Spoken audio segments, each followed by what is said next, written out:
اعوذ باللہ من الشیطان الرجیم بسم اللہ الرحمن الرحیم الحمد للہ رب العالمین الرحمن الرحیم مالک یوم الدین إياك نعبد وإياك نستعين اهدنا الصراط المستقيم صراط الذين أنعمت عليهم غير المغضوب عليهم ولا الضالين.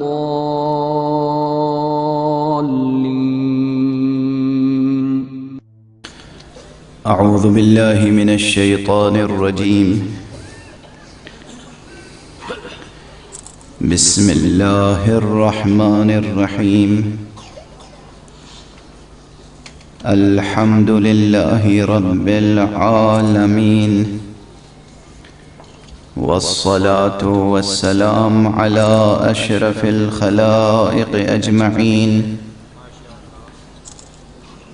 سيدنا وسيد الأولين والآخرين، حبيبنا وحبيب إله العالمين، إمام المرسلين وخاتم النبيين، أبي القاسم المصطفى محمد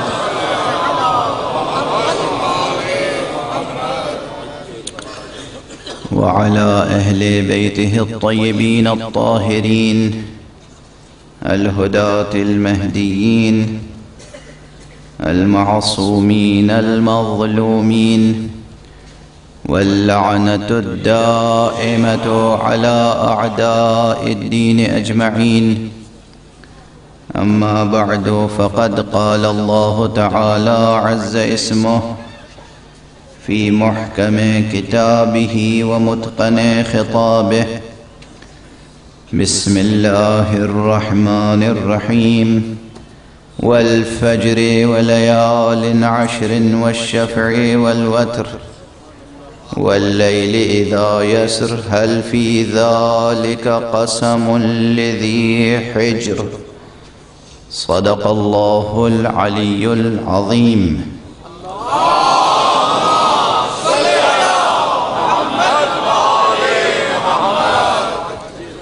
ایک اور بلندتر صلوات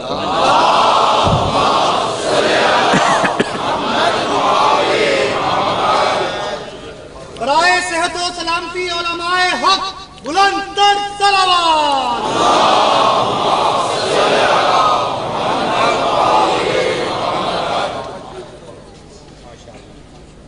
برادران عزیز، سب سے پہلے میری گزارش آپ سے یہ ہے کہ ہر سال ان مجلسوں میں اور گلستان زہرا کی مجلسوں میں حضرت آیت اللہ العظمیٰ شیخ بشیر نجفی صاحب کے برادر محترم مولانا شیخ منظور حسین عابدی صاحب شرکت فرمایا کرتے تھے.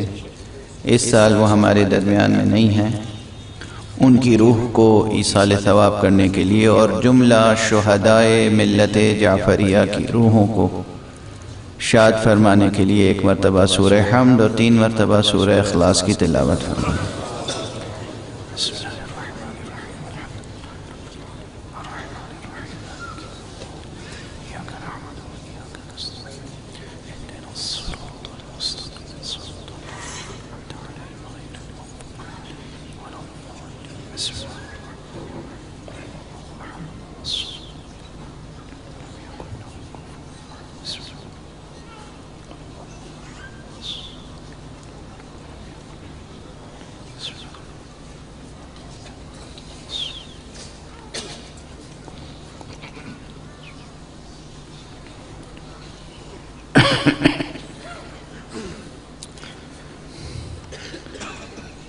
برادران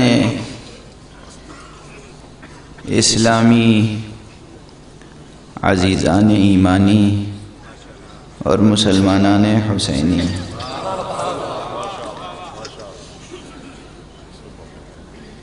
معلوم ہے کہ اس مکتب میں بنیادی کتاب ایک ہی ہے اور وہ ہے قرآن حکیم۔ مکتب حسین، مدرسہ عزا، اس کا بنیادی نصاب قرآن حکیم ہے۔ قرآن حکیم کا وہ سورہ جسے سورہ فجر کہتے ہیں، نسبتاً یہ بھی مختصر سوروں میں سے ہے مگر بے پناہ سورہ ہے۔ یہ سورہ بھی بجائے خود ایک مکمل صحیفہ ہے، ایک مکمل کتاب ہے، بلکہ ایک مکمل انسائکلوپیڈیا ہے۔ قرآن مجید کی بلاغت اور ظاہر عبارت سے لے کر بطون معانی تک اس کی گہرائیاں اور اس کی بلندیاں ناقابل احاطہ ہیں، کوئی عام انسان احاطہ نہیں کر سکتا، مگر یہ کہ معصوم اس کی رہنمائی کرے۔ ظاہری الفاظ قرآنی بھی ہمارے لیے حجت ہیں، اس میں کوئی شک نہیں۔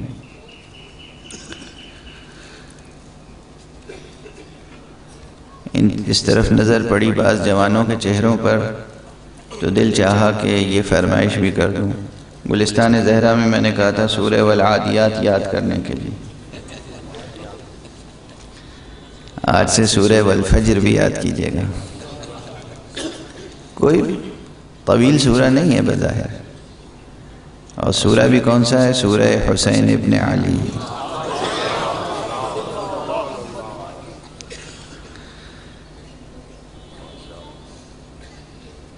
ظاہری الفاظ قرآنی بھی حجت ہیں،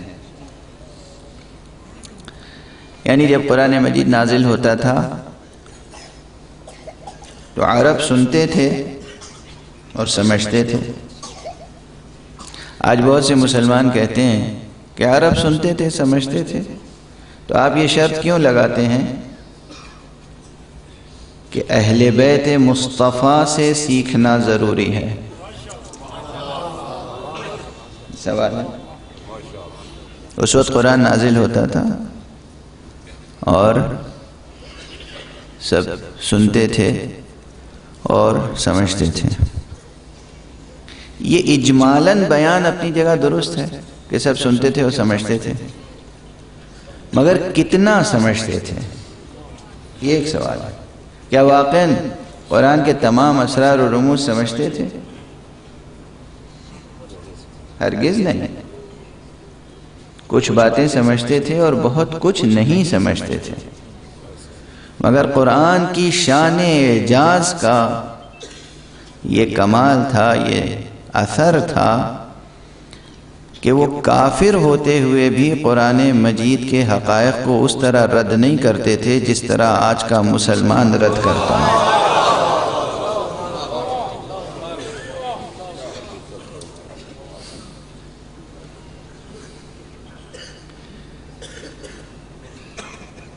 قرآن، تاریخ نزول قرآن اور تاریخ علوم قرآن یہ بہت وسیع موضوع ہے۔ زیب دیتا ہے کسی مرد مسلم کو کہ قرآن مجید کی خدمت کرے، قرآن مجید کی خدمت میں اپنی تمام صلاحیتوں کو نظر کرے، تلاوت کرے، سنے، سمجھے۔ جو لوگ خود تلاوت نہیں کر سکتے وہ لوگ روزانہ کسی سے پڑھوا کے قرآن سنیں، اس کا بھی ثواب ہے۔ اگر دل میں یہ نیت ہو کہ کاش ہم قرآن پڑھنے کی صلاحیت رکھتے، کاش ہم قرآن پڑھ سکتے، لیکن نہیں پڑھ سکتے، نہیں سیکھا، بچپن میں نہیں سیکھا، جوانی نکل گئی، بڑھاپا آ گیا، اب وقت نہیں ہے، تو کسی سے قرآن پڑھوا کے سنیں، اس کا بھی ثواب ہے، اس کی بھی تاثیر ہے۔ یہ معصومین کی روایات سے مستفاد مضمون ہے جو عرض کر رہا ہوں، اپنی طرف سے نہیں عرض کر رہا۔ معصومین علیہم السلام نے فرمایا ہے کہ اگر تم نہیں پڑھ سکتے تو کسی سے پڑھوا کے سنو، توجہ کے ساتھ، توجہ کے ساتھ اس کے الفاظ سنو، آواز سنو۔ کوئی پڑھے الف لام میم، تمہارے معنی سمجھ میں نہیں آئیں گے مگر سنو، ٹھیک ہے؟ سورہ یاسین روز پڑھ سکو تو پڑھو، نہ پڑھ سکو تو سنو، ٹھیک ہے نا؟ یہ سب باتیں بھی نوٹ کرتے ہیں، نہیں رجسٹر ہوتی ہیں یہ باتیں؟ الحمدللہ۔ قرآن بھی شفاعت کرے گا، قرآن شفاعت کرے گا، قرآن سے بے توجہی نہ برتیں، لیکن قرآن تبھی شفاعت کرے گا جب قرآن کی تلاوت کرنے والے کے دل میں جان قرآن کی محبت ہوگی۔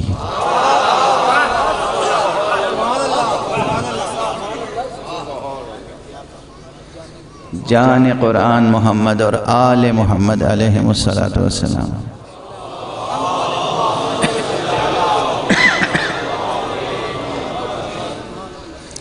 یہ ہماری ماؤں کا، بہنوں کا فریضہ ہے کہ وہ اپنے بچوں کو شروع سے تربیت کریں، قرآن کی تلاوت روزانہ ہو، چھوٹنے نہ پائے۔ واجب ہے، واجب عینی ہے، واجب عینی ہے، واجب عینی ہے۔ ہر ماں پر واجب ہے کہ اپنے بچوں کو قرآن کی تلاوت پر تربیت کرے، قرآن مجید کی تلاوت کی تربیت کرے، تاکید کرے، مجبور کرے، اصرار کرے، بیٹا کچھ بھی کرو قرآن پڑھنا نہ بھولنا ہے۔ بہرحال یہ باتیں تو کہنی ہی ہیں ہر حال میں۔ آج سے جس سورہ کا آغاز کیا ہے آپ کے سامنے وہ سورہ فجر ہے۔ میں نے عرض کیا کہ سورہ فجر بھی اگرچہ مختصر سورہ ہے، لیکن یہ سورہ اپنی جگہ ایک عظیم الشان انسائکلوپیڈیا ہے۔ اس میں فلسفیانہ مطالب بھی ہیں، تاریخی مطالب اور حقائق بھی ہیں۔ اس میں بھی فلسفہ تاریخ بھی ہے، تاریخ بھی ہے، اور قرآن مجید کا اسلوب ایسا بلیغ ہے کہ جب قرآن ماضی کا بیان کرتا ہے تو اسی کے آئینے میں مستقبل کا چہرہ بھی دکھا دیتا ہے۔ بہرحال یہ تمہیدی لیکن کلیدی نقطے ہیں جو ذہن میں محفوظ رہنے چاہیے۔ عجب پر جلال و پر جمال سورہ ہے، اور یہ بھی اسلوب قسم سے شروع ہوتا ہے۔ بسم اللہ الرحمن الرحیم، والفجر وليال عشر والشفع والوتر والليل إذا يسر هل في ذلك قسم لذي حجر۔ یہ شروع کی 5 آیتیں ہیں، ذہن انسانی کو جھنجھوڑ کے رکھ دیتی ہیں۔ گزشتہ برس کربلا معلیٰ میں آقا حضرت ابو عبداللہ سید الشہداء علیہ السلام کے حرم میں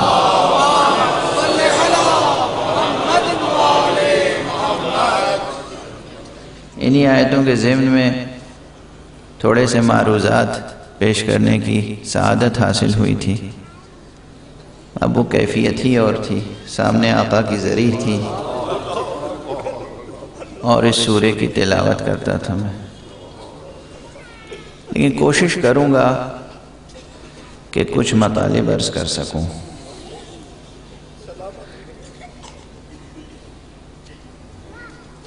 یہ کلی حقیقت پھر ذہن میں تازہ رہے، اور اسے ہرگز آپ خطیبانہ مبالغہ نہ سمجھیے گا، ہرگز۔ یہ خطیبانہ جملہ نہیں ہے، یہ حقیقت ہے۔ کہ قرآن مجید از اول تا آخر قصیدہ آل محمد ہے۔ جن کی سمجھ میں نہیں آتی ہے بات، میں ان سے یہی تو کہہ سکتا ہوں کہ بات جب سمجھ میں نہیں آتی ہے تو سمجھنے کی کوشش کرنی چاہیے۔ ہر وہ بات جو سمجھ میں نہیں آتی ہے اس کا فوراً انکار نہیں کیا جاتا۔ ہر وہ بات جو سمجھ میں نہ آئے اس کا انکار کرنا عقل کا تقاضا نہیں، بے عقلی کی دلیل ہے۔ انکار انسان کرے تو عقل کی دلیل سے، اعتراف کرے، اقرار کرے تو عقل کی دلیل سے۔ بے دلیل و بے برہان و بے علم نہ قبول کرنا چاہیے نہ رد کرنا چاہیے۔ مجھے یاد آتا ہے کہ ابن سینا بہت بڑا فلسفی گزرا ہے، آپ سب نے اس کا نام بارہا سنا ہوگا۔ ابن سینا نے ایک جگہ یہ جملہ لکھا ہے کہ اگر کوئی انسان کسی بات کو بغیر دلیل قبول کر لے یا بغیر دلیل انکار کر دے تو وہ انسانیت کی تعریف سے خارج ہو جاتا ہے۔ سمجھ رہے ہیں؟ انسان کے معنی یہ ہے کہ وہ جو بات قبول کرے دلیل کی روشنی میں، اور جس بات کی تردید کرے، جس بات کو رد کرے دلیل کی روشنی میں۔ یہ انسان کی انسانیت کا تقاضا ہے۔ بہرحال انسان سے پروردگار نے اس مقام پر بھی جو خطاب کیا ہے سورہ مبارکہ فجر میں، تو اس کی عقل کا واسطہ بھی دیا ہے۔ ایک تو خطاب ہی انسان سے ہے، پھر اس کو اس کی عقل کا واسطہ بھی دیا۔ حل فی ذالک قسم لذی حجر، کیا یہ صاحبان عقل کے لیے اس میں کوئی قابل غور بات ہے یا نہیں ہے؟ کیا اس میں قسم ہے کسی صاحب عقل کے لیے یا نہیں ہے؟ بڑی بلیغ آیت ہے۔ عقل کو یہاں حجر سے تعبیر کیا ہے۔ میں سلسلہ آیات کے آخری لفظ سے گفتگو شروع کر رہا ہوں آج۔ یہ بیان تو کئی مرتبہ عرض کر چکا ہوں، اور ابھی گلستان زہرا کی مجلسوں میں میں نے عرض کیا کہ قرآن مجید نے اسلوب قسم کو کئی جگہ برتا ہے۔ بہت سے سورے ہیں جو قسم سے شروع ہوتے ہیں۔ والعصر ان الانسان لفی خسر، عصر کی قسم کھائی گئی۔ والشمس وضحاها والقمر اذا تلاها، 11 قسمیں کھائی گئی۔ والعادیات ضبحا فالموریات قدحا فالمغیرات صبحا فاثرن به نقعا فوسطن به جمعا، سب قسمیں ہیں۔ بہت سے سورے ہیں جس میں قسمیں کھائی گئی ہیں۔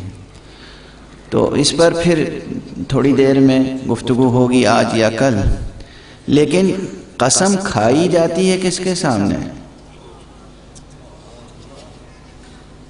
پتھر کے سامنے، جماعت کے سامنے، بے عقل کے سامنے، بے شعور کے سامنے۔ قسم کھائی ہی جاتی ہے اس کے سامنے جو قسم کا اعتبار کرنے کی صلاحیت رکھتا ہو۔ کس کے سامنے آپ قسم کھاتے ہیں؟ کوئی عاشق وارفتہ اپنے معشوق کے سامنے بھی قسمیں کھائے گا تو کم سے کم دونوں اس قدر تو ہوش میں ہوں گے کہ انہیں لحاظ ہے کہ اب قسم کھائی جا رہی ہے۔ قسم کو تو سمجھ سکے گا کہ یہ قسم ہے، یعنی ایک درجہ عقل کا مسلمہ طور پر ہونا چاہیے۔ یہاں حق سبحانہ و تعالی نے یہ فرمایا ہے کہ قسم ہے فجر کی، ابھی میں ترجمہ نہیں کر رہا ہوں، الفاظ قسم ہے فجر کی، اور قسم ہے 10 راتوں کی، اور قسم ہے شفع کی، اور قسم ہے وتر کی، اور قسم ہے اس رات کی جو ڈھل جائے۔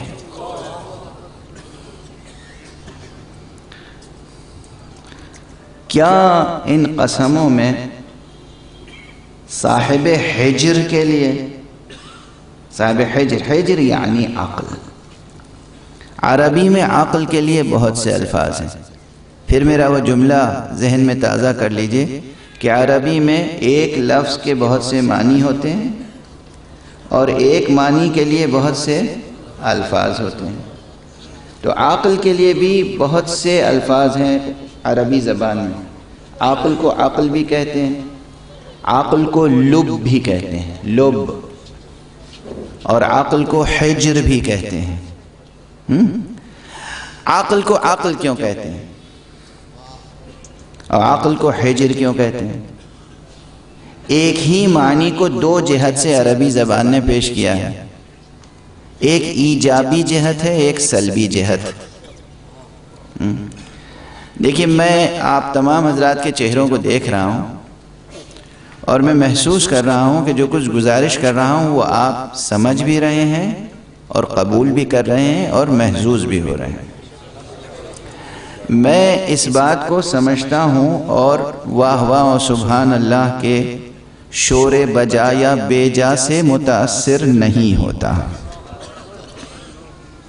ظاہر ہے ایک مومن جب آقا کا تذکرہ آتا ہے تو بے اختیار داد دیتا ہے، ٹھیک ہے، اسے منع بھی نہیں کرتا. لیکن جب علمی مطالب بیان ہو رہے ہوں تو پھر اسے توجہ سے سننا چاہیے. اور ممبر سے، اس ممبر سے، یہ ممبر جو آقا ابو عبداللہ الحسین سے منسوب ہے، جو مولا علی سے منسوب ہے، جو رسول اللہ صلی اللہ علیہ وآلہ وسلم سے منسوب ہے، اس ممبر سے اگر علمی اور حکیمانہ اور فلسفیانہ باتیں نہیں بیان کی جائیں گی تو کس ممبر سے بیان کی جائیں گی؟ سمجھ رہے ہیں آپ؟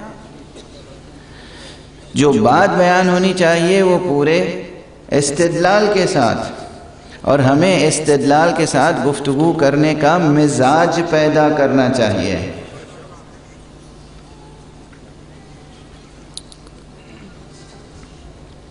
عقل کو، جوہر عقل کو، جو حقیقت میں مایہ ناز جوہر ہے حقیقت بشری کے لیے، اس جوہر کو دو جہتوں سے عربی زبان میں متعارف کرایا گیا.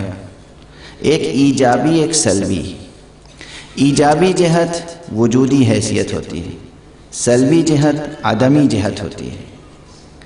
ایجابی جہت وجودی ہوتی ہے اور سلبی عدمی ہوتی ہے، یعنی جو چیز ہوتی ہے وہ وجودی ہے، جو چیز نہیں ہوتی وہ عدمی ہے. اللہ سبحانہ و تعالیٰ کے صفات ہیں نا، ان صفات کی دو قسمیں، صفات ثبوتیہ، صفات سلبیہ. یہ ثبوتیہ سلبیہ میں فرق کیا ہے؟ جو صفات پائے جاتے ہیں وہ وجودی ہیں، وجود رکھتے ہیں، پائے جاتے ہیں، وہ ایجابی ہیں. جو صفات نہیں پائے جاتے وہ سلبی ہیں. واضح ہے؟ عقل ایک جوہر ہے جو انسان کو گمراہ ہونے سے بچاتی ہے. عقل کا کیا کام؟ آپ یہ دیکھیں، جو لوگ لسانیات کا ذوق رکھتے ہیں، لغت اور لسانیات کا ذوق و شوق بھی سب کو تھوڑا بہت ہونا چاہیے. ڈکشنری دیکھنے کی عادت ہر ایک میں ہونی چاہیے. ڈکشنری اٹھا کے دیکھنا اپنی توہین نہ سمجھیے گا. اسٹوڈنٹس کے لیے بطور خاص ڈکشنری سے بڑھ کر کوئی دوست ایک طالب علم کا نہیں ہو سکتا. ٹھیک ہے؟ کل کی مجلس سے ایک جملہ یاد رکھیے گا، سب سے بڑی نعمت کون سی ہے جو اللہ نے دی سب کو؟ وقت. واہ! سب سے بڑی نعمت جو برابر سے سب کو دی ہے وہ ہے وقت. اسی طرح آج یہ جملہ یاد رکھیے گا کہ ڈکشنری سے زیادہ بہتر دوست کوئی نہیں ہے. ہمیشہ ڈکشنری ساتھ میں رکھیے. اچھا، ڈکشنری جب اٹھا کے دیکھیں گے آپ اور لسانیات کا ذوق ہوگا تو معلوم ہوگا عرب عجیب عجیب طرح سے نام رکھتے تھے۔ عاقل کا لفظ نکالا کہاں سے ڈھونڈ کے انہوں نے؟ اونٹ کو کھوٹے پہ باندھنے کے لیے جو رسی استعمال کرتے ہیں اسے کہتے ہیں عقال یا عقل۔ عقل البعیر یعنی اونٹ کو باندھ دیا۔ ایک شخص آیا مسجد نبوی صلی اللہ علیہ وآلہ وسلم،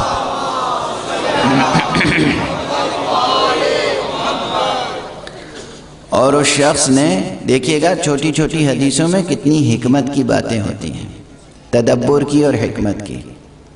وہ شخص آیا، مومن ہے، کلمہ لا الہ الا اللہ محمد رسول اللہ پڑھ چکا ہے، اللہ پہ کامل بھروسہ ہے اسے۔ اس نے اونٹ چھوڑا، اونٹ کی نکیل چھوڑی باہر مسجد کے، مسجد میں آیا، نماز پڑھنے لگا۔ نماز وغیرہ پڑھنے کے بعد اب جو نکلا تو اونٹ غائب۔ اب اس نے کہا اونٹ کیا ہوا؟ حضور تک بات آئی، بالآخر حضور نے کہا اونٹ کہاں باندھا تھا؟ کہا باندھا ہی نہیں تھا۔ کہا کیوں؟ کہا توکل بر خدا۔ کیسا معصومانہ توکل ہے، پیاری بات ہے، توکل بر خدا۔ حضرت نے کہا اونٹ تو تمہارا مل ہی جائے گا، خدا پہ جو توکل کرے اسے گھاٹا کبھی نہیں ہوتا۔ سمجھ رہے ہیں آپ؟ نوٹ کر لیجیے گا۔ لیکن یہ جملہ حضرت عیسیٰ علیہ السلام کا ہے کہ اللہ عالم ہے، قادر ہے، حی ہے، قیوم ہے، اللہ چھوٹی بڑی ہر دعا تمہاری قبول کرتا ہے، لیکن چھوٹی بڑی ہر بات میں خدا کو آزمایا نہ کرو۔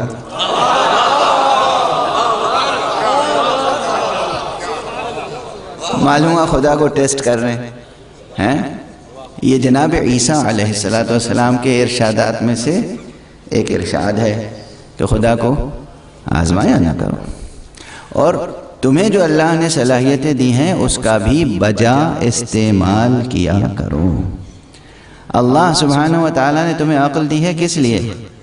اس لیے کہ وہ جس طرح نیام میں تلوار پڑے پڑے زنگ آلود ہو جاتی ہے، اسی طرح تمہاری شمشیر عقل بھی زنگ آلود ہو جائے، اس لیے نہیں، عقل کا استعمال کرو۔ اللہ نے دی ہے عقل استعمال کے لیے، اللہ نے جسم دیا ہے استعمال کے لیے، اللہ نے نفس دیا ہے استعمال۔ اللہ سبحانہ و تعالیٰ نے جو کچھ عطا فرمایا ہے استعمال کرنے کے لیے عطا فرمایا ہے۔ اب آپ استعمال نہ کریں اور منتظر رہیں کہ یہ کام اللہ پورا کر دے گا، توکل کے یہ معنی نہیں ہے۔ سمجھ رہے ہیں؟ ہمارے یہ بنیادی وہ اشکالات ہیں جو ہمارے ضعیف الاعتقاد مذہبی معاشرے میں راسخ ہو گئے ہیں، اور نتیجتاً اللہ سے سوء ظن پیدا ہو جاتا ہے۔ محنت ہم نہیں کرتے، اپنے کام ہم خود بگاڑ لیتے ہیں اور کہتے ہیں اللہ آزما رہا ہے۔ سبحان اللہ، آپ اتنے اہم تھوڑی ہیں کہ اللہ آپ کو آزمائے گا۔ اپنی حیثیت پہچانیے، اپنے قد و قامت کو پہچانیے۔ خاص طور سے پنجاب میں تو 5 دریا ہیں، 5 ندیاں ہیں، کسی میں جا کے چہرہ دیکھ لیجئے، اپنے کو پہچانیے۔ آپ اتنے بڑے ہو گئے کہ اللہ آپ کی آزمائش کرے گا؟ اللہ ان کی آزمائش کرتا ہے جو ابراہیم صفت ہوتے ہیں۔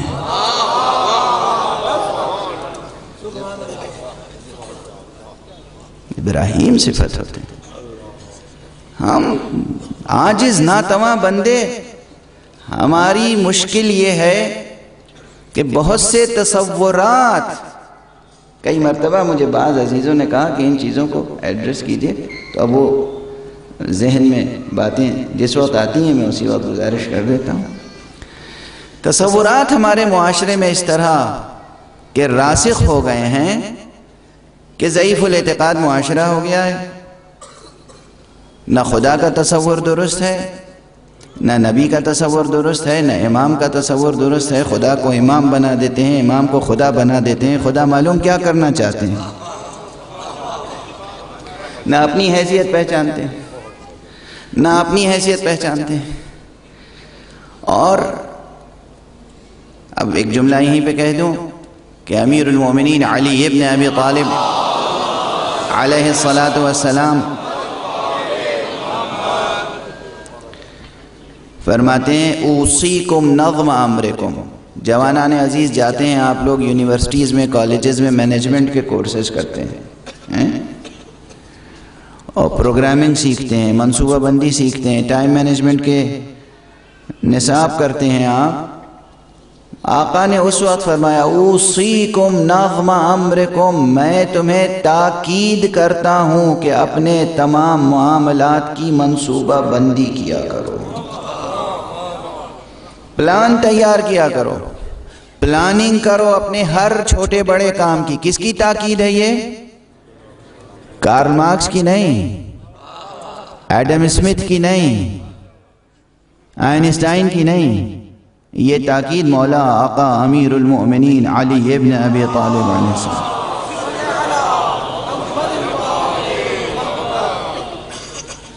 جتنے جوان آئے ہیں، بچے آئے ہیں، اگر کچھ انہیں ہماری ٹوٹی پھوٹی منطق و فلسفے کی باتیں یاد نہیں رہی، اتنا سا جملہ یاد رہا تو میں سمجھوں گا آج کی میری محنت سوارت ہو گئی.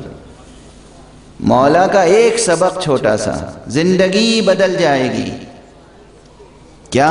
ہر کام کی پلاننگ کرو، ہر کام کی منصوبہ بندی کرو، ہر چھوٹا بڑا کام.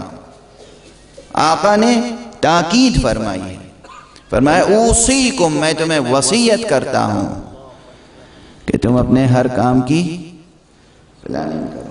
بہرحال تو صورتحال یہ ہے کہ ہم ضعیف الاعتقادی میں مبتلا ہیں اور ہر مسئلے میں سمجھتے ہیں کہ اللہ ہماری آزمائش کر رہا ہے، امتحان.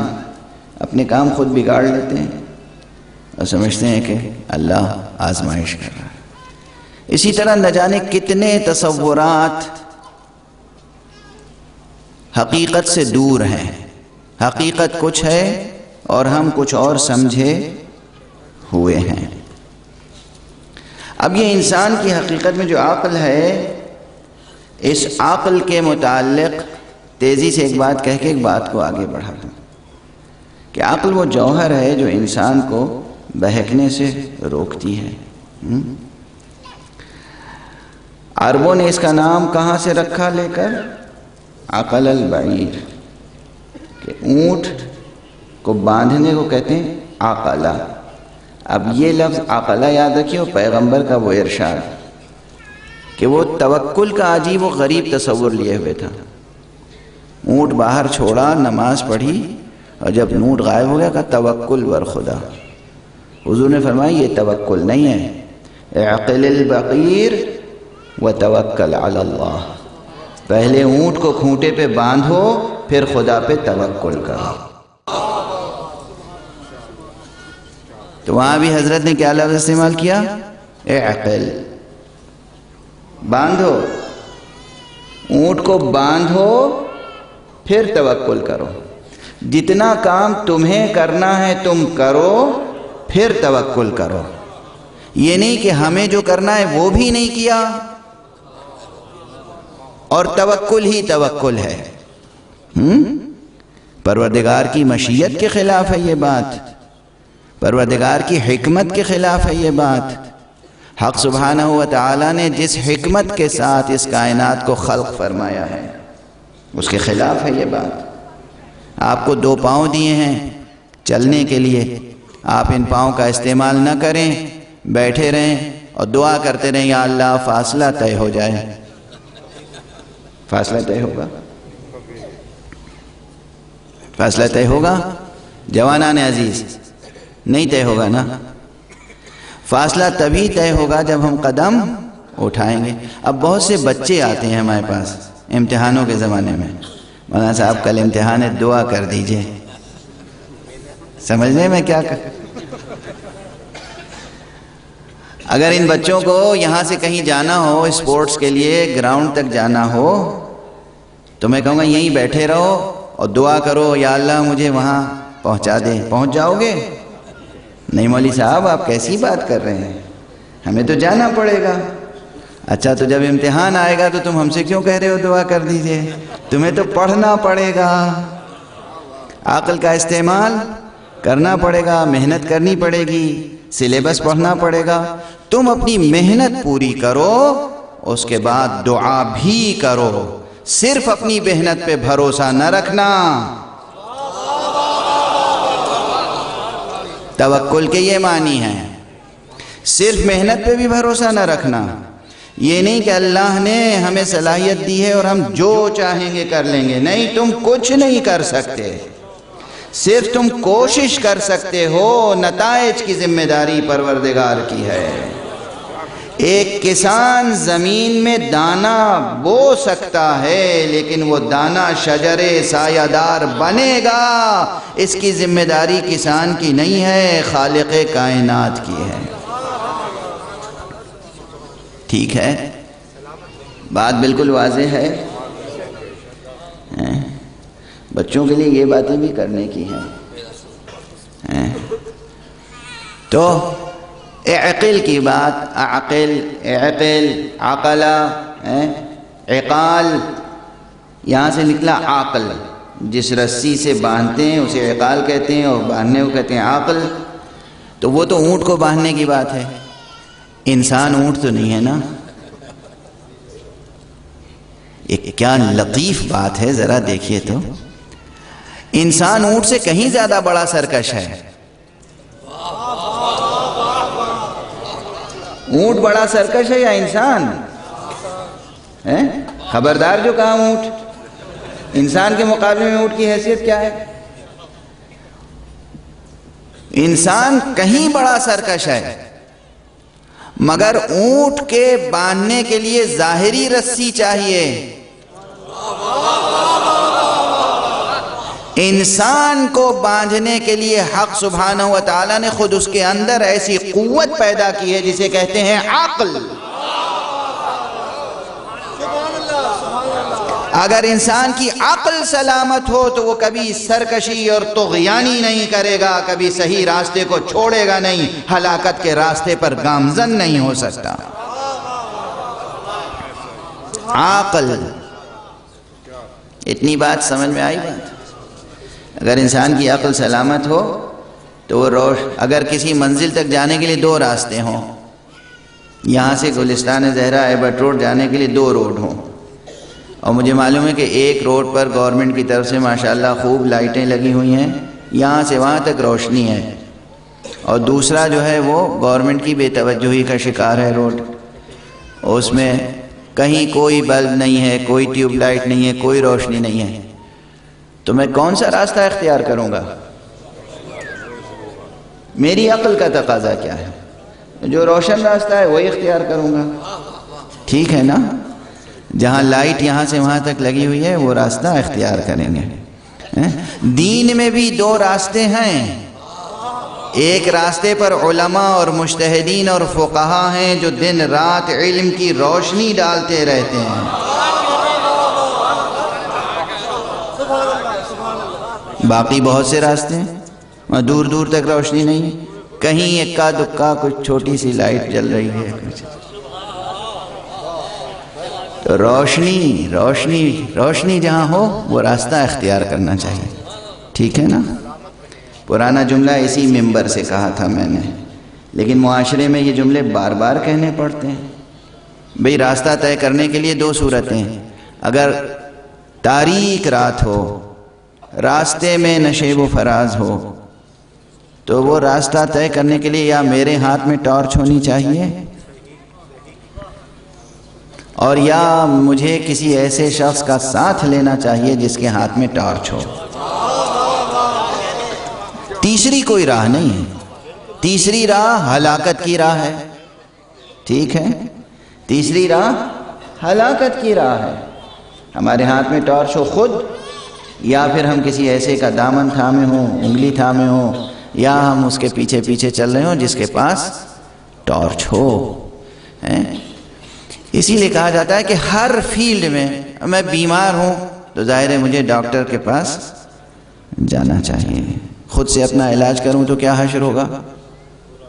اب یہ بیٹھے سامنے ہی میرے منہ پہ کہہ دیا انہوں نے، برا ہو جائے گا. ذرا بھی مروت نہیں ہے، نہ لحاظ نہ مروت. ویسے قبلہ قبلہ کہتے ان کا منہ سوکھتا ہے.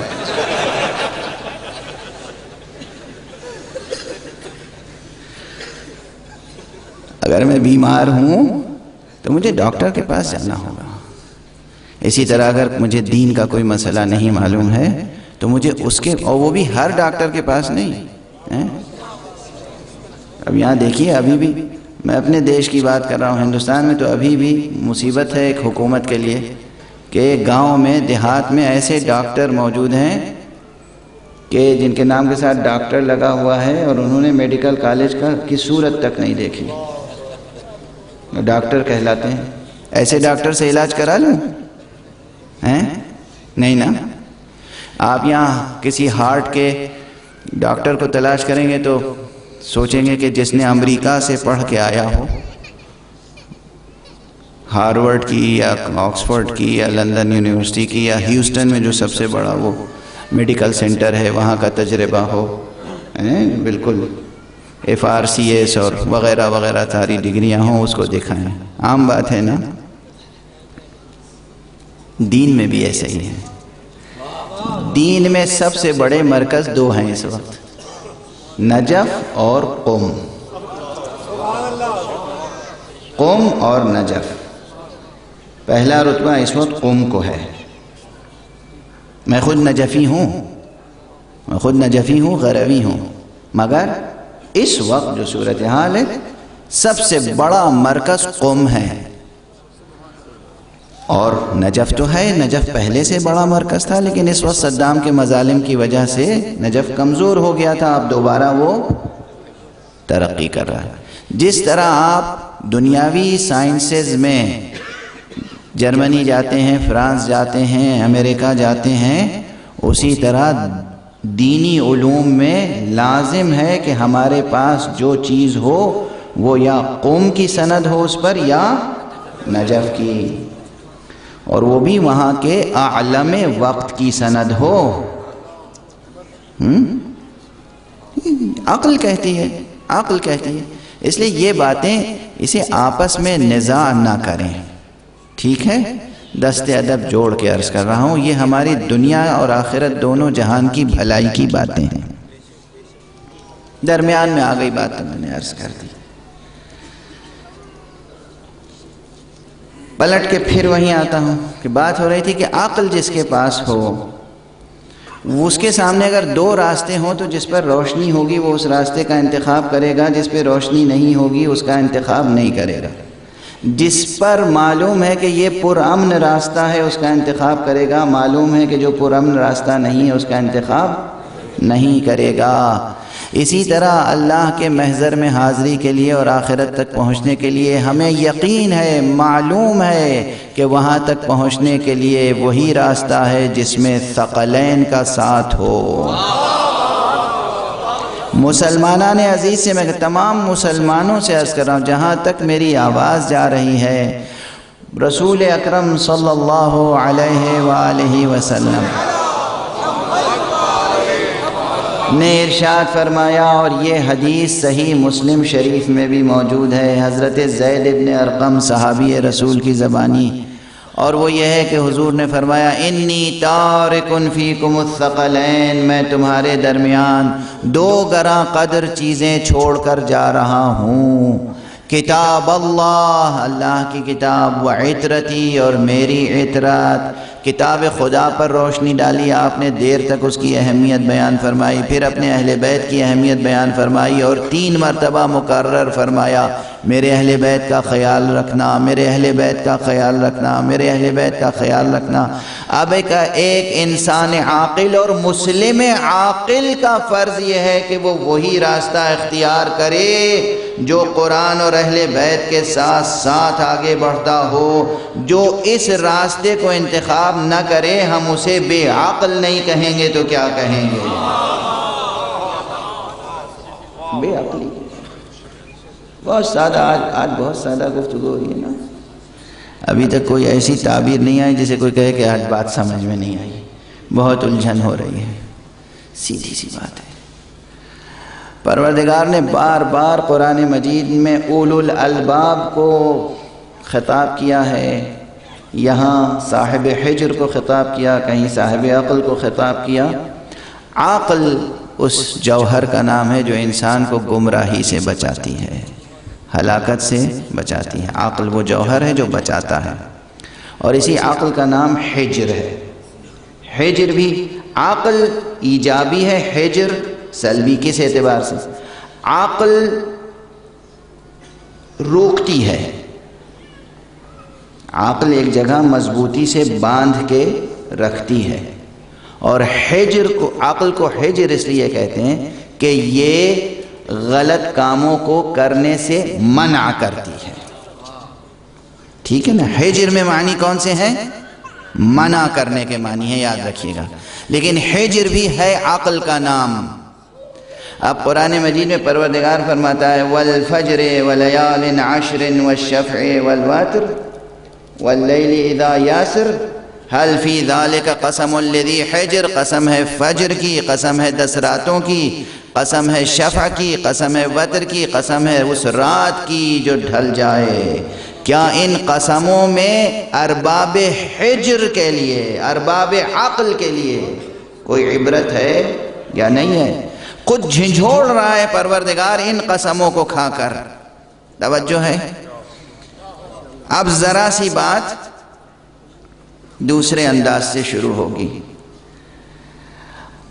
کس لیے پروردگار یہ اسلوب اختیار فرما رہا ہے کہ انسان کی عقل بیدار ہو جائے، انسان بیدار ہو جائے؟ اس لیے کہ خود اس اسلوب میں بڑی تہداری ہے۔ اگر سادہ سی بات ہوتی تو اس انداز سے جھنجھوڑا نہ جاتا۔ معنی ہے کہ یہاں پہ تہدار گفتگو ہے۔ ایک لفظ فجر، والفجر، فجر کی قسم، جیسے اس سے پہلے میں نے گفتگو کی کہ سورہ عصر میں قسم کھائی گئی والعصر، عصر کی قسم، کتنے معنی ہیں عصر کے؟ اسی طرح صورتحال یہ کہ والفجر، یہ فجر کی قسم کھائی گئی، کتنے معنی ہیں فجر کے؟ فجر کے کتنے معنی ہیں؟ اگر صرف ایک معنی لے لیے جائیں، پاؤ پھٹنا، صبح کا نمودار ہونا، یہ جو سورج طلوع ہونے سے پہلے فجر ہوتی ہے، جس کے بعد نماز فجر واجب ہوتی ہے۔ فجر بہت حسین ہے، فجر کا اپنا حسن ہے، صبح کی اپنی زیبائی ہے، اپنی جاذبیت ہے، اپنی دل آویزی ہے، اپنی دل نشینی ہے، اپنا حسن ہے، اپنا کمال ہے، اپنا جمال ہے، اپنا جلال ہے۔ مگر اس اور کیا جمال و جلال ہے، جو لوگ سحر خیز ہیں وہ اس لذت سے آشنا ہیں۔ یہ سحر روز نمودار ہوتی ہے لیکن کبھی مقرر معلوم نہیں ہوتی۔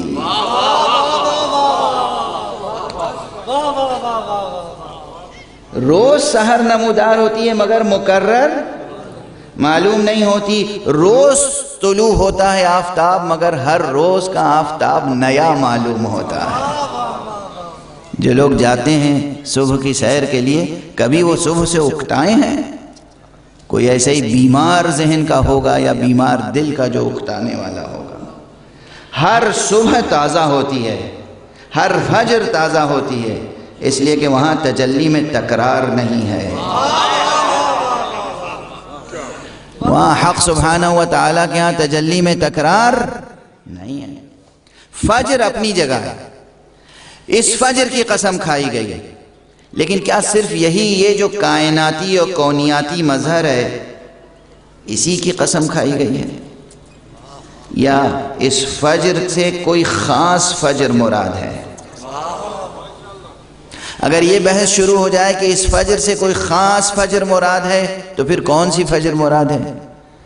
فجر ازل مراد ہے، جب سب سے پہلی بار لب مشیت سے حرف کن ادا ہوا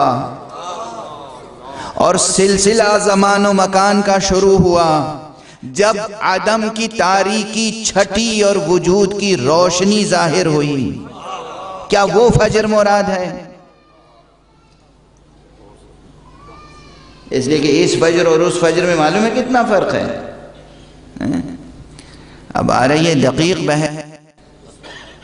یہ جو فجر ہوتی ہے روزانہ، یہ اس زمین کے، اس سورج کے سامنے رقص بسمل کی ایک ادا ہوتی ہے.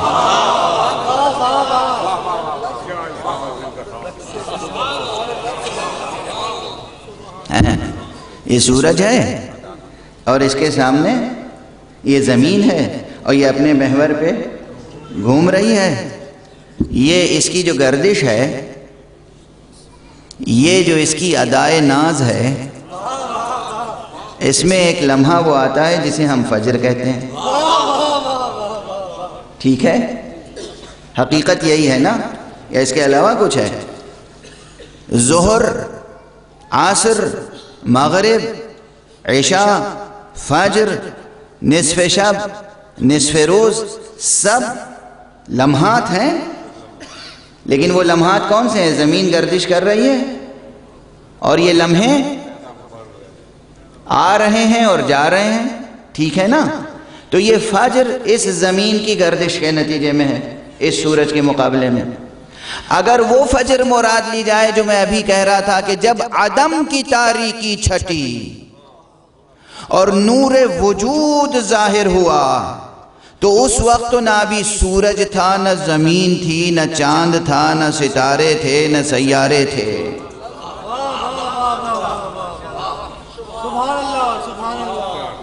ٹھیک ہے، توجہ ساتھ ساتھ رہیے گا. اب بحث دقیق ہو گئی نا. اگر صرف اسی فجر کی قسم کھائی جاتی، یہ جو روزانہ ہمارے سامنے آتی ہے، تو پھر اتنا جھنجھوڑنے کی کیا بات تھی کہ عقل والوں کے لیے اس میں کوئی عبرت ہے کہ نہیں ہے. اس کے معنی ہے کہ یہ تو اپنی جگہ ہے، مگر اس کے پیچھے اور بھی حقائق ہیں، کیونکہ قرآن مجید کا بیان تہدار ہوتا ہے. توجہ ہے؟ ایک وہ فجر ہے اور ایک یہ فجر ہے جو روزانہ نمودار ہوتی ہے. اس فجر اور اس فجر میں درمیان میں اور کئی فجر ہیں. تخلیق کائنات کے مرحلے، جب اللہ فرماتا ہے کہ ہم نے اس کائنات کو 6 دنوں میں خلق کیا، یہ بیان انجیل و تورات میں بھی ہے، قرآن میں بھی ہے. تو ہر یوم کی کوئی نہ کوئی فجر ہوگی.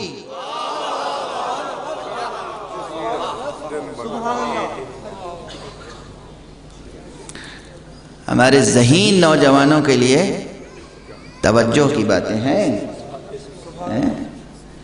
اللہ نے فرمایا نا، ہر دن کی فجر ہوتی ہے. ہر یوم، یوم یعنی دن، ہر دن کی فجر ہوتی ہے. اللہ سبحانہ و تعالیٰ نے کیا فرمایا کہ ہم نے کائنات کو خلق فرمایا ہے 6 دنوں میں. قرآن میں فی 6 ایام. تو ہر یوم کی فجر ہوگی. تو وہ فجر اول، فجر ازل، اور اس کے بعد پھر 6 فجریں اور. تو کیا بعید ہے کہ ایک والفجر کہہ کر پروردگار نے ساری فجروں کی قسم کھائی ہو. اب یہ امکانات ہیں. ٹھیک، ابھی یہاں تک ساتھ ساتھ ہیں. اب اس کے بعد ایک فجر، یہ جب نظام قائم ہو گیا، یہ نظام شمسی قائم ہو گیا. اب زمین اپنے محور پہ گردش کرنے لگی، سورج اپنے مسیر پر قائم ہو گیا، چاند گردش کرنے لگا. اب روزانہ یہ فجر نمودار ہونے لگی. تو یہ اب یہ فجر بہرحال روز ہوتی ہے، تازہ ہوتی ہے لیکن روز ہوتی ہے.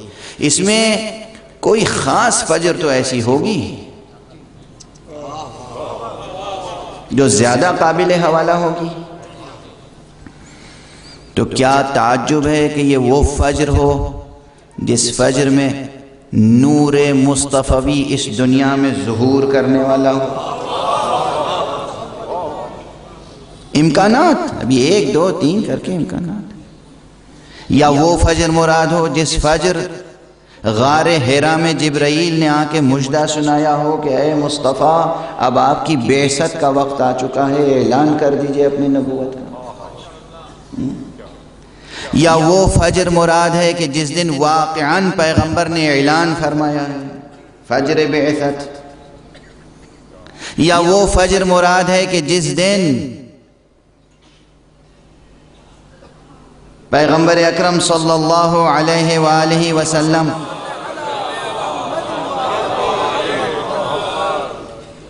خانہ کعبہ کے سامنے کھڑے ہوئے کسی کا انتظار کر رہے تھے، اور جیسے فجر کے وقت پاؤ پھٹتی ہے، تاریکی چھٹتی ہے اور نور ظاہر ہوتا ہے، ایسے ہی خانہ کعبہ کی دیوار شق ہوئی اور نور ظاہر ہوا۔ امکانات، اس امکان کو رد کر سکتے ہیں آپ؟ پروردگار، وہ پروردگار جس نے علی ابن ابی طالب کی سواری کے گھوڑے کی ٹاپوں سے نکلنے والی چنگاری کی قسم کھائی ہو، کیا وہ علی ابن ابی طالب کے روز ولادت کی قسم نہیں کھا سکتا؟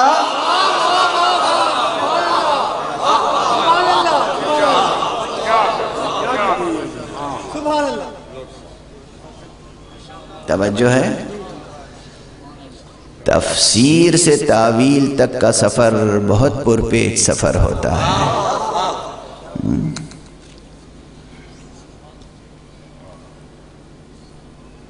غالباً وقت تیزی سے گزر گیا، آج بھی طبیعت مزمحل تھی، گزشتہ شب زیادہ دیر تک گفتگو کر لی تھی، تو آج سینے میں اتنی طاقت نہیں ہے، لیکن پھر بھی کوشش کر رہا ہوں کہ کچھ عرض کروں آپ کے ساتھ۔ ایک صلوات پڑھ دیجیے۔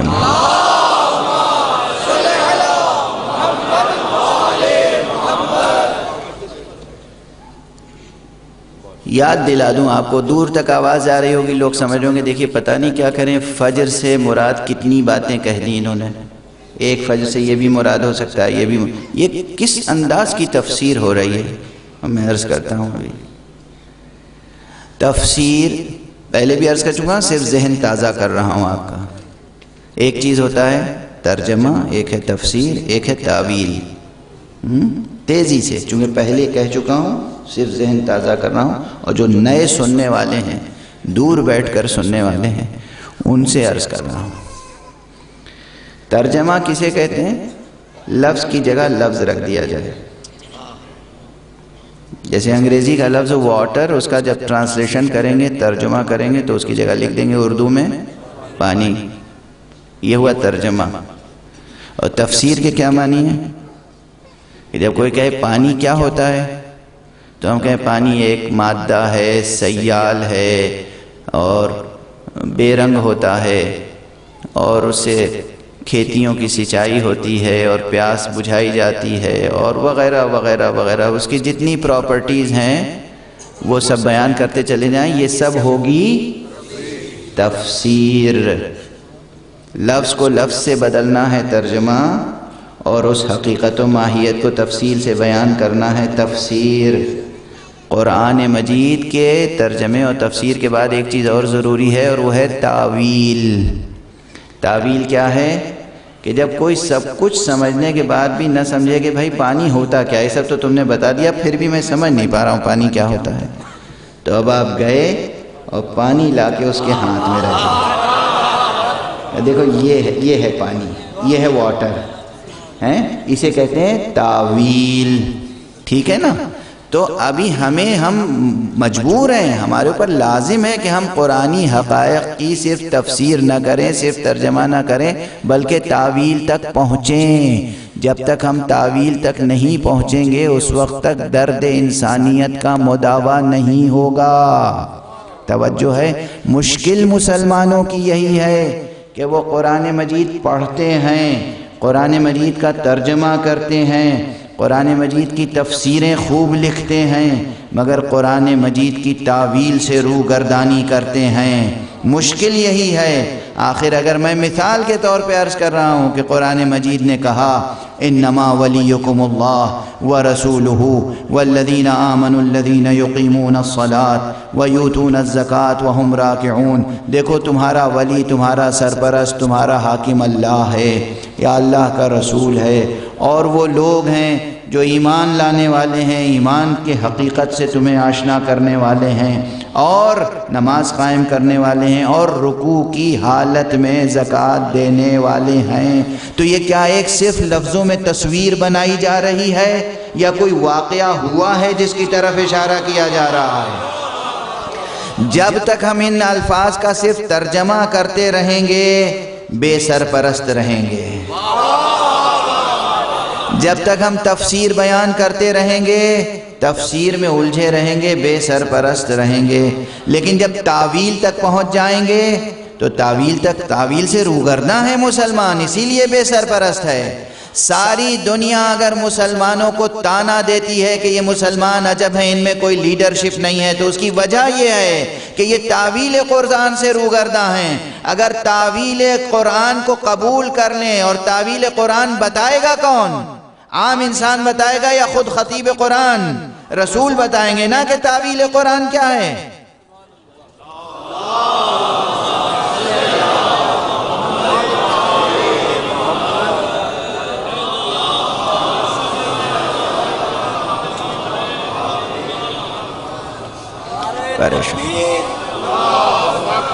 نعرہ تکبیر، نعرہ رسالت، نعرہ رسالت، نعرہ حیدری، نعرہ حیدری، برحق امام حسین علیہ السلام بلند تر صلوات۔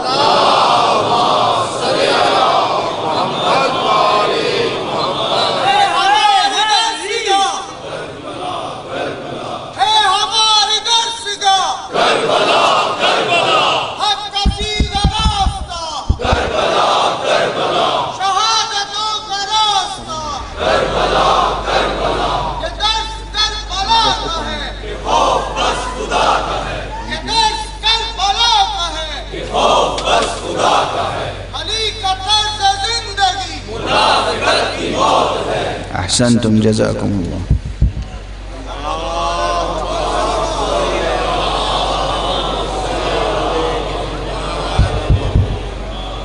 احسنتم جزاکم اللہ۔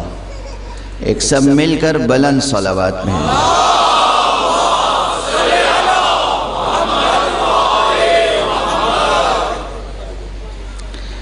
تو جب تک ہم آیہ ولایت کی صرف ترجمہ کرتے رہیں گے، اس کا ترجمہ کرتے رہیں گے، مسئلہ حل نہیں ہوگا۔ جب تک ہم تفسیر بیان کرتے رہیں گے مسئلہ حل نہیں ہوگا۔ ایک پیاسا بیٹھا رہے اور آپ اس سے کہتے رہیں کہ پانی پی لو، پانی پی لو، پانی پی لو، اور پانی اس کے دسترس میں نہ ہو، آپ کے دسترس میں ہو، تو اس کی پیاس نہیں بجھے گی۔ ضرورت ہے کہ پانی اس تک پہنچائیں یا اس کو پانی تک پہنچائیں، ٹھیک ہے؟ اسی طرح آیہ ولایت کی ترجمانی اور تفسیر کافی نہیں ہے جب تک کہ تعویل تک نہ پہنچے، اور تعویل بھی خود سے نہ کریں۔ جب رسول تعویل بتانے کے لیے موجود ہوں تو رسول سے تعویل حاصل کریں۔ اور معلوم ہے متفق علیہ ہے، جو لوگ اختلاف کرتے ہیں یا بے عقل ہیں یا بدنیت ہیں۔ معلوم ہے کہ رسول پاک صلی اللہ علیہ وآلہ وسلم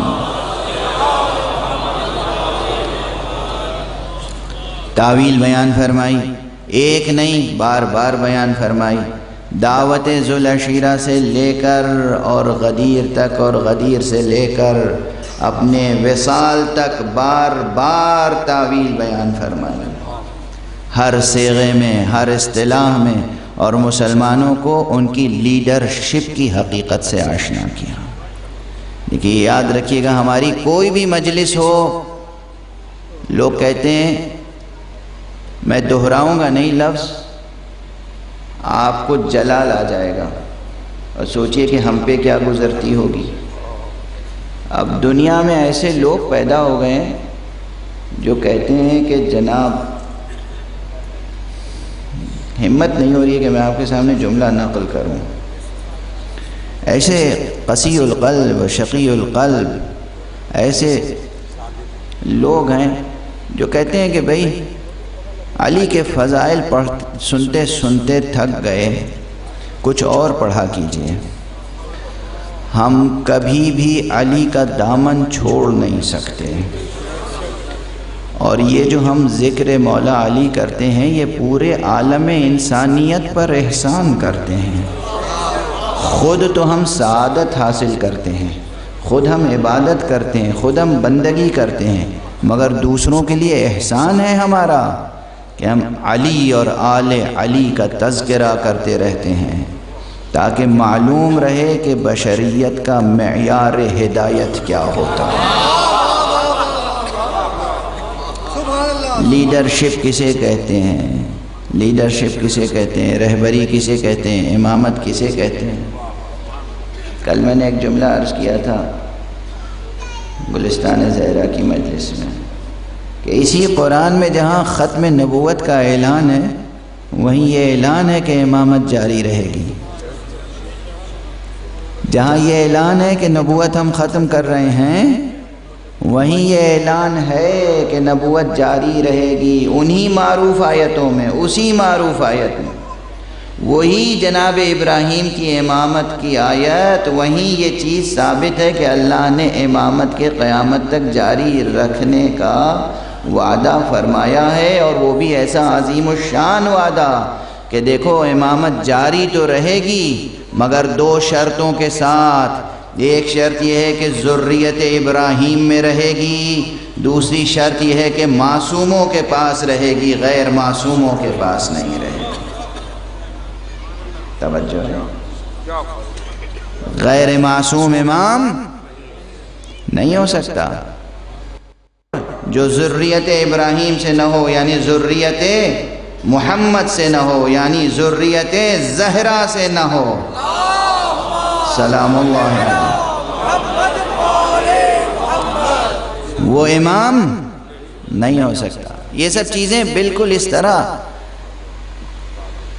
واضح ہیں قرآن کی روشنی میں کہ جن پر کوئی اشکال و ابہام وارد نہیں ہو سکتا، اور جن لوگوں کی سمجھ میں یہ حقیقتیں نہیں آتی ہیں، جو لوگ ان حقیقتوں کو چھپاتے ہیں، پھر عرض کر رہا ہوں کہ یا وہ نادان ہیں، بے عقل ہیں، یا نیتوں میں فتور ہے۔ بہرحال یہ ایک مثال تھی کہ آیہ ولایت ہے، کوئی واقعہ ہوا ہوگا، کسی نے تو رکوع میں انگوٹھی دی ہوگی، تب نہ اللہ فرما رہا ہے کہ وہ جو رکوع کی حالت میں زکوٰۃ دیں، کسی نے زکوٰۃ دی ہوگی، ہمیں اس واقعے کو تلاش کرنا ہوگا۔ بعض ایسے مفسر ہیں یہیں لاہور میں، ہمارے بدر حیدر صاحب، پروردگار ان کی توفیقات میں اضافہ فرمائے اور انہیں صحت و عافیت سے ہمکنار رکھیں۔ یہ اکثر کہتے ہیں کہ لاہور شہر تفسیر ہے۔ ہمارے اطہر زیدی صاحب فرماتے ہیں کہ یہ جملہ دراصل کسی اور کا ہے اور کسی اور سیاق و سباق میں کہا گیا تھا۔ لاہور اور اطراف لاہور میں بعض حضرات نے تفسیریں لکھی اور اس میں آیت ولایت کی خدا معلوم کیا کیا تفسیریں لکھی۔ اس میں کہیں دور دور تک امیر المومنین علیہ الصلاۃ والسلام، دیکھیے میں کمزور ہوں، آپ کیوں کمزور ہو گئے ہیں؟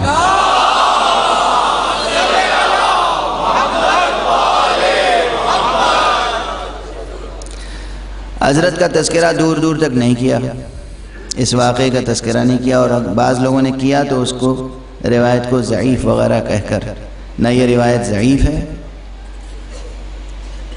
اور نہ ایسی کہ اس کو نظر انداز کر دیا جائے۔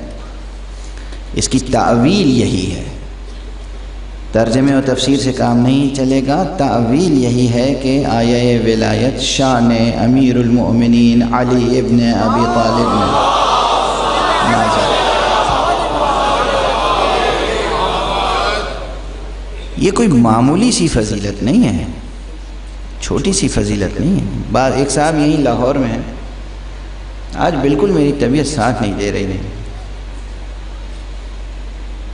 ایک صاحب یہیں لاہور میں ہیں، میں انہیں دانشور سمجھتا تھا، ادیب سمجھتا تھا،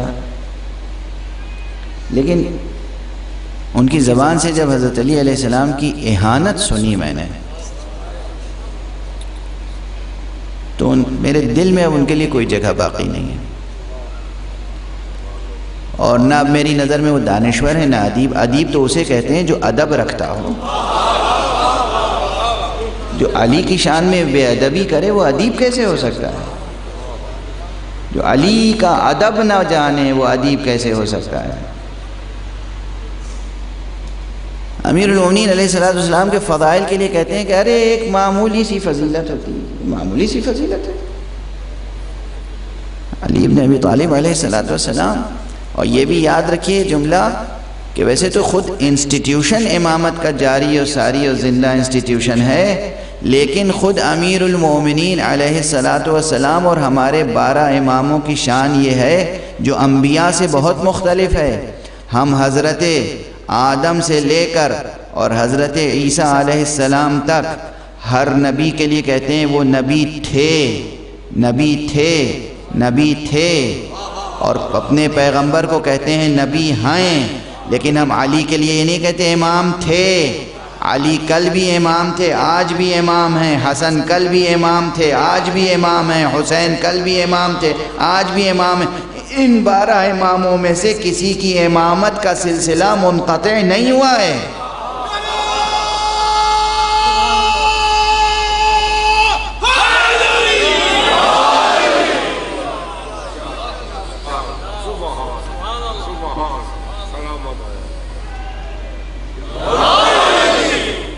بہت فرق ہے۔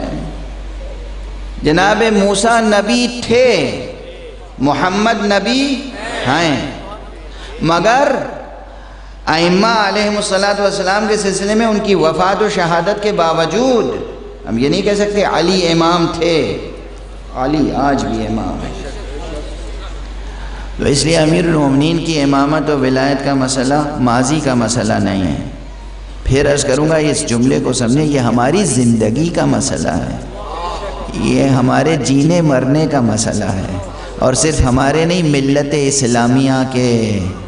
اگر آج ملت اسلامیہ ذلیل و خوار ہو رہی ہے، رسوا ہو رہی ہے، یہودی انہیں پریشان کر رہے ہیں، عیسائی انہیں ذلیل کر رہے ہیں، ملحد دنیا کے انہیں ذلیل کر رہے ہیں، تو صرف اس لیے کہ انہوں نے علی کا دامن ہاتھوں سے چھوڑ دیا ہے، بس، اور کوئی وجہ نہیں۔ اسے لوگ سمجھیں گے کہ اپنی عقیدت مندانہ گفتگو کر رہے ہیں، ہرگز نہیں، عقیدت مندانہ گفتگو نہیں ہے۔ میں وہ جملہ جو اپنے انداز سے ہمیشہ کہتا ہوں پھر کہہ دوں کہ یہ وہ حقیقت ہے جس کا جب جی چاہے مجھ سے مناظرہ کر لے، اور جب اور جہاں جی چاہے مباہلہ کر لے۔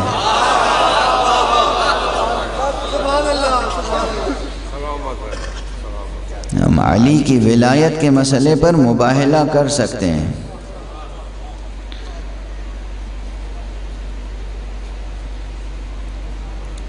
درمیان میں کوئی بھی بحث ہو، کوئی بھی مجلس ہو، امیر المومنین کا تذکرہ آنا چاہیے، ان کے فضائل زیادہ سے زیادہ بیان ہونے چاہیے، اور ان کی ولایت و امامت اور عصمت پہ گفتگو ہونی چاہیے۔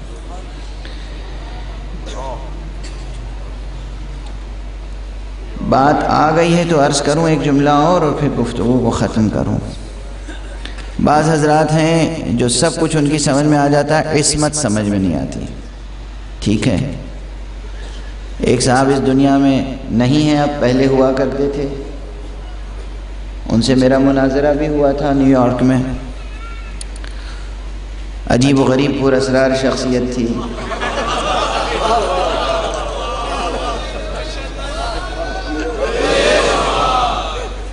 تو وہ کہا کرتے تھے، ذرا سنیے گا، میرا ساتھ دے دیجئے بس، آج چونکہ طبیعت بالکل جسم اور جان میری ساتھ نہیں دے رہی ہے، لیکن پھر بھی تھوڑا سا ذکر کا حق ادا ہو جائے۔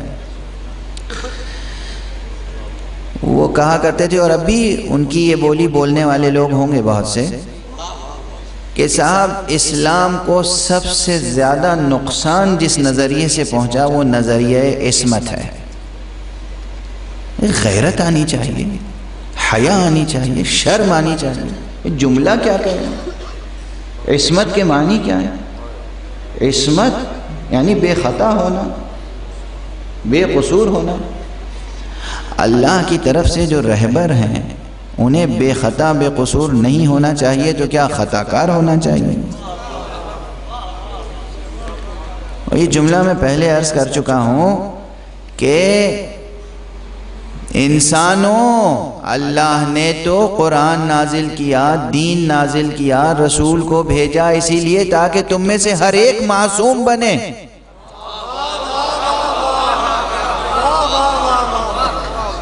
اللہ نے مگر گناہ کرنے کے لیے پیدا کیا ہے، خطائیں کرتے رہنے کے لیے پیدا کیا ہے۔ اللہ تو چاہتا یہ کہ تم جس فطرت پر، فطرت سلیمہ پر پیدا ہو، اس فطرت سلیمہ کی حفاظت اس طرح کرو کہ جس طرح بے داغ دامن لے کر آئے ہو اسی طرح بے داغ دامن لے کر اس دنیا سے گزر جاؤ۔ یہ تمہاری سعادت مندی ہے، مقصد یہی ہے اللہ کا، ہدف یہی ہے اللہ کا۔ اللہ نے شریعت نازل کی اسی لیے، نبی بھیجا اسی لیے، قرآن نازل کیا اسی لیے۔ اللہ چاہتا ہے کہ ہر فرد معصوم بن جائے، اور آپ 12 معصوموں کی عصمت کو قبول نہیں کر پاتے اور کہتے ہیں عصمت کا نظریہ خطرناک ہے، اس نے اسلام کو نقصان پہنچایا ہے۔ کیا منطق ہے، کیا منطق خطا کار ہے۔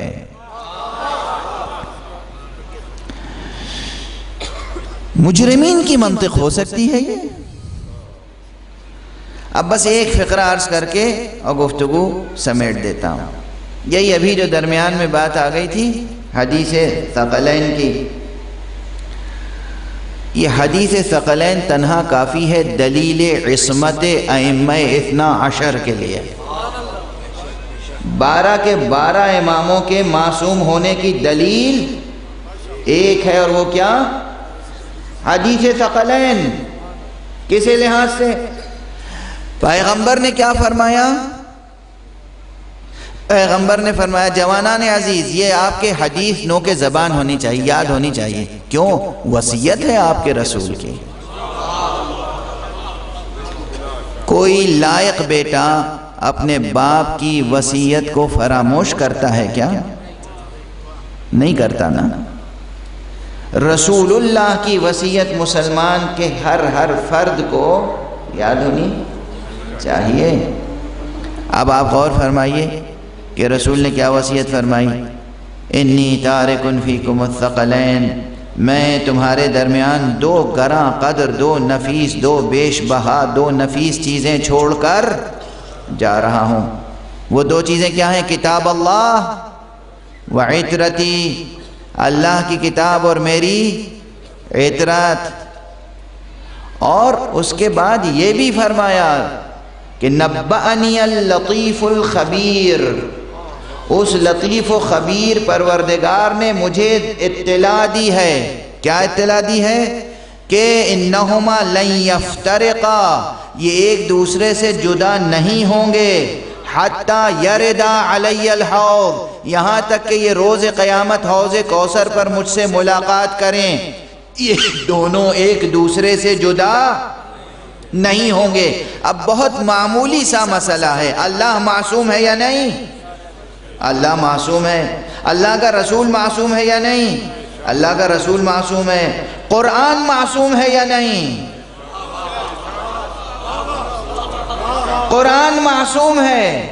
اچھا، اللہ معصوم ہے، اللہ کا رسول معصوم ہے، قرآن معصوم ہے، اللہ علیم و خبیر ہے، لطیف و خبیر ہے۔ اللہ اپنے علم کی روشنی میں یہ بتا رہا ہے کہ اے رسول، یہ تمہاری عطرت قرآن سے کبھی جدا نہیں ہوگی یہاں تک کہ روز قیامت آ جائے۔ اس کے معنی کیا ہوتے ہیں؟ اگر قرآن معصوم ہے تو جو شے اس سے کبھی جدا نہیں ہو سکتی اس کی عصمت خود ثابت ہے۔ وہ غیر معصوم نہیں ہو سکتے۔ صرف علی کی عصمت نہیں، عطرت پیغمبر کی عصمت، 12 ائمہ کی عصمت اس ایک حدیث ثقلین سے ثابت ہے۔ یہ معصوم ائمہ ہیں، اور ہم جب بھی قرآن مجید کی کہیں سے تلاوت کریں اور اس کی تعویل میں ہم جب در اہل بیت تک پہنچتے ہیں تو لوگ تانا دیتے ہیں کہ دیکھیں تعویل، یہ اہل تعویل ہیں، یہ اہل تعویل ہیں، یہ اہل تعویل ہیں۔ آپ ہمیں تانا دیتے ہیں؟ ہمیں فخر ہے کہ ہم اہل تعویل ہیں۔ آپ پانی پانی کہتے رہیں، ہم سبیلیں لگاتے رہتے ہیں۔ ہم اہل تعویل ہیں، ہم اہل تعویل ہیں، ہم اہل کوثر ہیں، ہم اہل سلسبیل ہیں، ہم سبیلیں لگاتے ہیں۔ آپ کا تشنگی بجھانے کا دل چاہے تو تشریف لے آئیں، ہم نے کوئی پہرے نہیں لگا رکھے ہیں، ہم اہل تعویل ہیں۔ ہمیں معلوم ہے کہ قرآن کے الفاظ جو حقائق، جن حقائق کی طرف اشارہ کرتے ہیں، ہمیں ان حقائق تک ہر حال میں پہنچنا ہوگا، تبھی درد انسانیت کا مداوا ہوگا۔ تو اگر قرآن نے والفجر کہا ہے تو اس کا بھی ایک ترجمہ ہوگا، ایک تفسیر ہوگی، ایک تعویل ہوگی۔ اتنی دیر کی محنت میں یہ ایک نقطہ واضح ہوا۔ اب ہم کل سے فجر اور اس کے بعد آنے والی آیتوں کی تعویل کی جستجو کریں گے۔ ایک بلندتر صلوات پڑھ لیں۔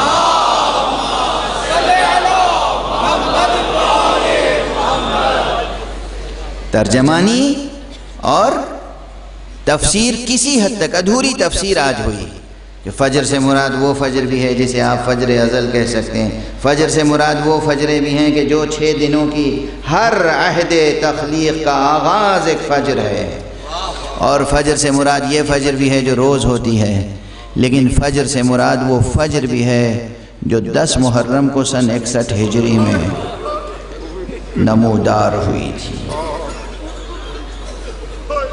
وہ فجر بھی ہے۔ بس آج اب بغیر کسی تمہید و کسی تفصیل و کسی استدلال کے بیان کو ختم کر رہا ہوں۔ فجر عاشورہ، اس کی قسم کھائی ہے اللہ نے۔ ہاں اس سورے میں اسی کی قسم ہے، بطور خاص فجر عاشورہ، پہلی محرم سے 10 محرم تک کی 10 راتیں اور فجر عاشورہ، اللہ نے اس کی قسم کھائی ہے۔ دلائل، حوالے سب گزارش کروں گا، آپ توجہ سے سنتے رہیے گا مجلسوں کو، لیکن آج طاقت ساتھ نہیں دے رہی ہے، گفتگو سمیٹ رہا ہوں۔ فجر عاشورہ کیا فجر ہے؟ وہ فجر جب حسین نے دنیا والوں کو ایک بار پھر رسول کی آواز سنائی،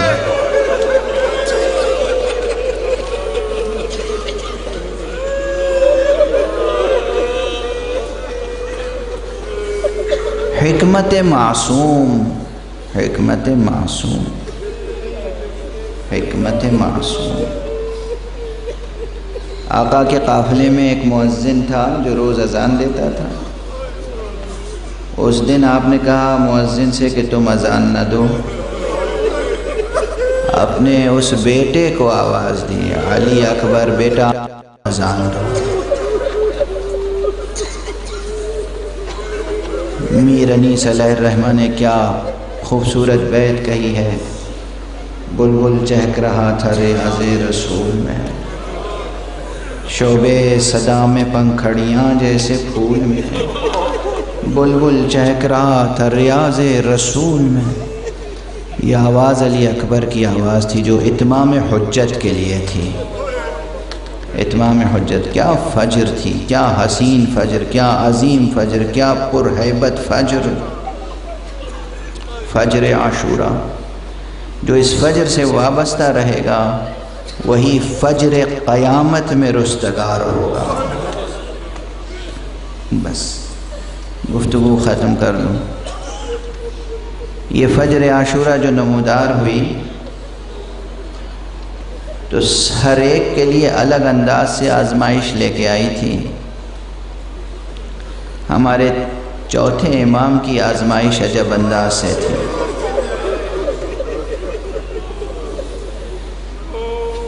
سید سجاد، آج 25 محرم ہے، آج آپ کی روز شہادت ہے۔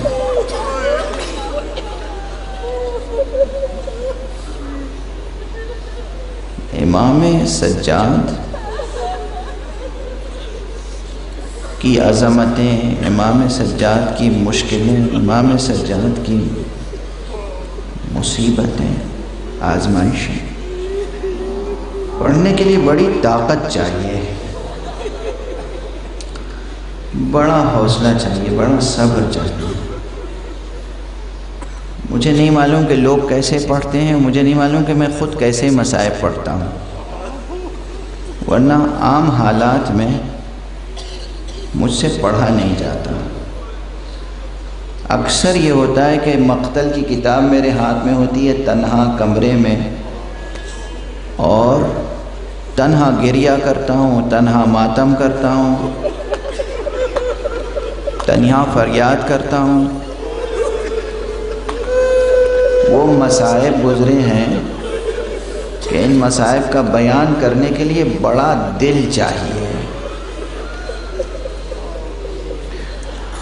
اور یہی سبب ہے کہ 1400 برس ہو گئے مگر ان واقعات کی المناکی میں کوئی کمی نہیں آتی۔ آپ غور فرمائیے، سید سجاد جوان ہے کربلا میں، ایک بیٹا ہے چھوٹا سا، 4 سال کا بیٹا ہے، اس کا نام ہے محمد باقر۔ سید سجاد اس قدر نحیف ہو گئے ہیں، ایک طرف سید سجاد نحیف ہیں اور ایک طرف دن بھر میں 72 لاشیں اٹھا کے آقا حسین کے چہرے پر بھی کچھ تغیر آیا ہے۔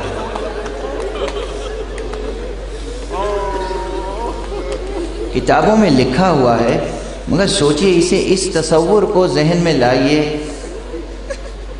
کیا منظر رہا ہوگا جب رخصت آخر کے وقت سرکار آئے ہوں گے اور امام زین العابدین کو پھوپھی سے پوچھنا پڑا ہوگا یہ کون ہے؟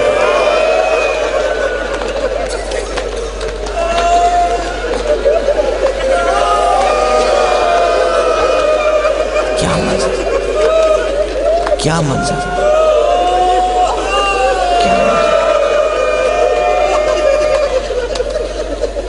اللہ اکبر! کربلا کی منظر، کیا منظر! بیٹا ہے، باپ سرہانے آئے ہیں، پھوپھی سے پوچھ رہا ہے یہ کون ہے؟ بس اس کی وجہ جو میری سمجھ میں آتی ہیں ان میں سے ایک وجہ یہ بھی ہے کہ صبح سے 72 لاشیں اٹھائے ہیں سرکار نے، آقا کے محاسن سفید ہو گئے، لیکن ان محاسن پر چہرہ مبارک پر لہو بھی ہے، وہ لہو علی اصغر کا لہو ہے، اور سر سے پیر تک قبائے مبارک پر کہیں اکبر کا لہو ہے، کہیں قاسم کا لہو ہے، کہیں اون و محمد کا لہو ہے۔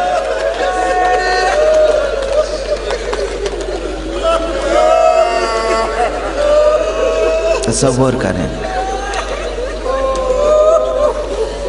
خدا آپ کو کسی غم میں نہ رلائے سوائے غم حسین کے، اور غم حسین میں کبھی صبر نصیب نہ فرمائے۔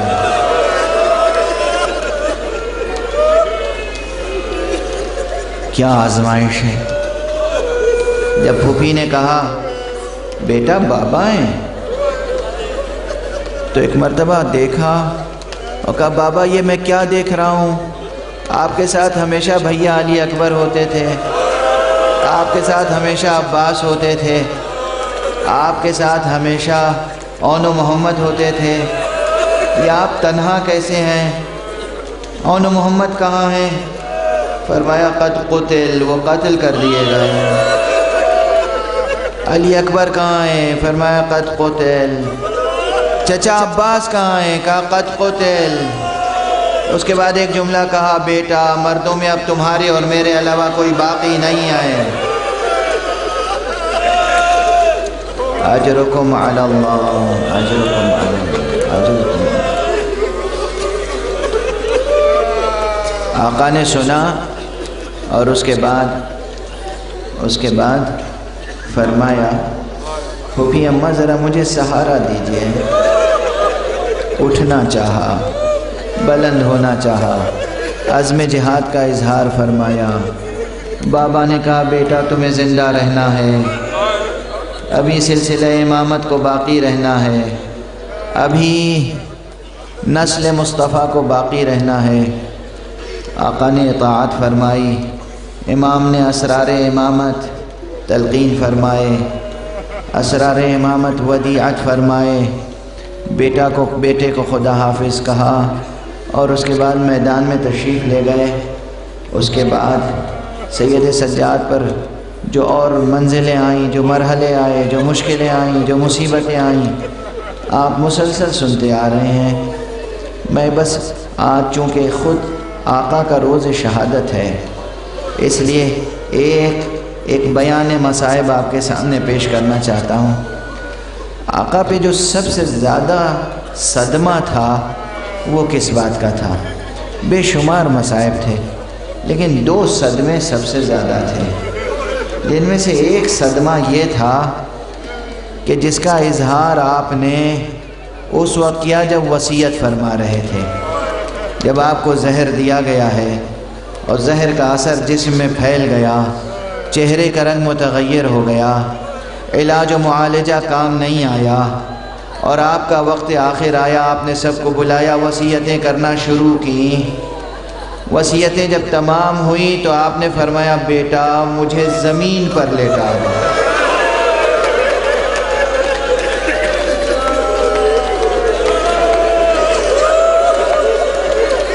امام باقر نے حضرت زید نے کہا بابا جسم کمزور ہے، جسم کمزور ہے، یہ بستر ذرا آرام دہ ہے، راحت ہے۔ کہا نہیں مجھے بستر پہ نہیں، مجھے زمین پہ لٹا دو۔ تخت خواب پر سے زمین پہ اتارا گیا، کہا یہ دری، یہ چادر، یہ چٹائی، یہ حصیر، یہ سب ہٹا دو، مجھے خاک پر لٹا دو۔ پوچھنے والوں نے پوچھا آقا اس وصیت کے کیا معنی ہیں؟ کہا میں وہ منظر نہیں بھول سکتا جب روز عاشورا میں موجود تھا، لیکن میرا بابا خاک و خون میں غلطا ریگے گرم پر پڑا ہوا تھا۔ حیاتی ہے بابا ریگے گرم پر پڑے رہ جائیں اور میں بستر پر رہوں، مجھے خاک پر لٹا دیا۔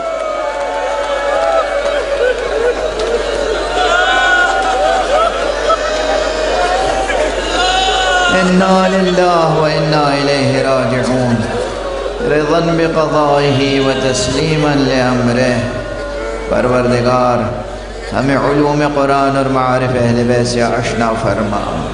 معبود پروردگار ہمیں ہمیشہ وابستہ ولایت آل محمد رکھنا۔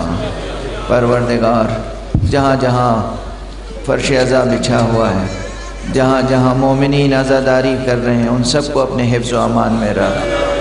پروردگار اس کنبے کو اپنی توفیقات سے سرفراز فرما۔ معبود اپنے ولی عصر کو اذن ظہور عطا فرما اور ان کے ہاتھوں سے اپنی رحمت و رافت و عدالت کا پرچم ہے۔